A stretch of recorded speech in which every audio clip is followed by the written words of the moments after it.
مدینہ طیبہ میں میری عادت عام طور پہ یہ ہے کہ جیسے وہاں پر مسجد نبوی شریف میں بیٹھے ہوئے روضۃ الجنہ کے قریب کر کے، کیونکہ اس میں تو جگہ ذرا بڑی مشکل سے ملتی ہے نا، تھوڑا سا ہٹ کے، یا جو دوسری سائڈ بنتی ہے وہاں پر، تو وہاں پر میں بیٹھ کے وہ صورتیں پڑھتا ہوتا ہوں کہ جن کا تعلق بطور خاص یا تو نبی پاک علیہ الصلوۃ والسلام سے خطاب ہے، اور یا آپ کی ذات مبارکہ کے حوالے سے مسلمانوں سے خطاب ہے، اور یا اس میں جو واقعہ بیان کیا جا رہا ہے اس کا تعلق اسی جگہ کے ساتھ ہے،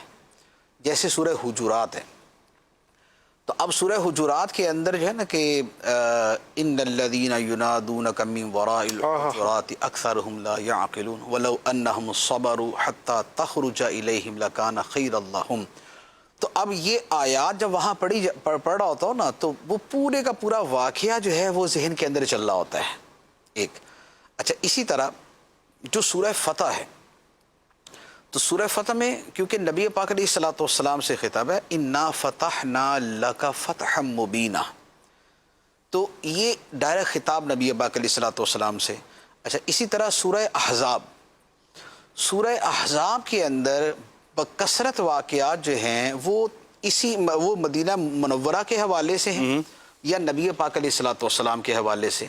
جیسے سورہ احزاب کے اندر ہی النبی اولیٰ بالمؤمنین من انفسہم یہ ہے۔ اچھا، یا اس میں یا ایہا النبی کے ساتھ ہی خطاب کیا گیا ہے۔ اچھا، یا اس میں ازواج مطہرات کا بیان ہے، یا اہل بیت اور ازواج مطہرات کا بیان ہے، یا وہاں پر صحابہ کرام کو بارگاہ کے آداب سکھائے جا رہے ہیں کہ جب تمہیں کھانے کے لیے بلایا جائے تو آ جاؤ اور کھاتے ساتھ ہی چلے جاؤ۔ یہ نبی حیا فرماتے ہیں کہ تمہیں یہ نہیں کہتے کہ چلے جاؤ، لیکن اللہ تعالیٰ اس کے بیان سے حیا نہیں فرمائے گا۔ آداب مطلب مصطفیٰ کریم صلی اللہ علیہ وسلم بارگاہ نبوی جو ہیں وہ وہاں پر بیان ہو رہے ہیں۔ تو اب یہ جب ساری چیزیں آدمی پڑھ رہا ہوتا ہے، اور اگر اس کے ذہن میں اس کی تفسیر موجود ہے، اس کا ترجمہ موجود ہے، اس کا شان نزول موجود ہے، تو یہ ساری کی ساری چیزیں ایسی ہوتی ہیں کہ جیسے بندہ خود اس وقت میں پہنچ گیا۔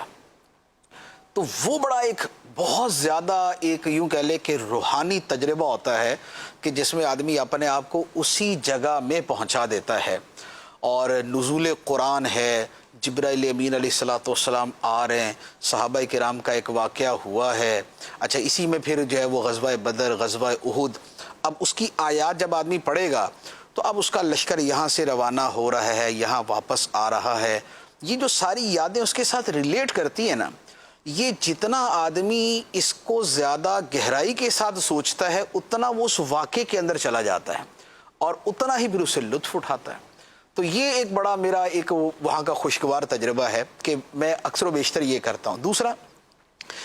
اعلیٰ حضرت علیہ رحمہ کا جو کلام بطور خاص وہاں کے ساتھ متعلق ہے، اس میں جو ہے سرور کہوں کہ مالک و مولا کہوں تجھے، باغ خلیل کا گل زیبا کہوں تجھے، ہرما نصیب ہوں تجھے امید گاہ کہوں، جانے مراد و کان تمنا کہوں تجھے، اللہ رے تیرے جسم منور کی تابشیں، اے جان جام میں جان تجلا کہوں تجھے۔ تو یہ اشعار جو ہیں جن میں نبی پاک علیہ الصلوۃ والسلام سے معروضات ہیں اور آپ کی بارگاہ میں پڑھا جا رہا ہے، اب یہ اگر وہیں پر پڑھا جا رہا کہ جہاں سرکار دو عالم صلی اللہ تعالیٰ علیہ وآلہ وسلم کا جسم اطہر اپنی حیات دنیاوی جسمانی حقیقی کے ساتھ جلوہ فرما ہے، ماشاءاللہ، اور وہاں پر آدمی یہ اشعار پڑھ رہا ہے، تو اس وقت ان اشعار کا جو لطف ہے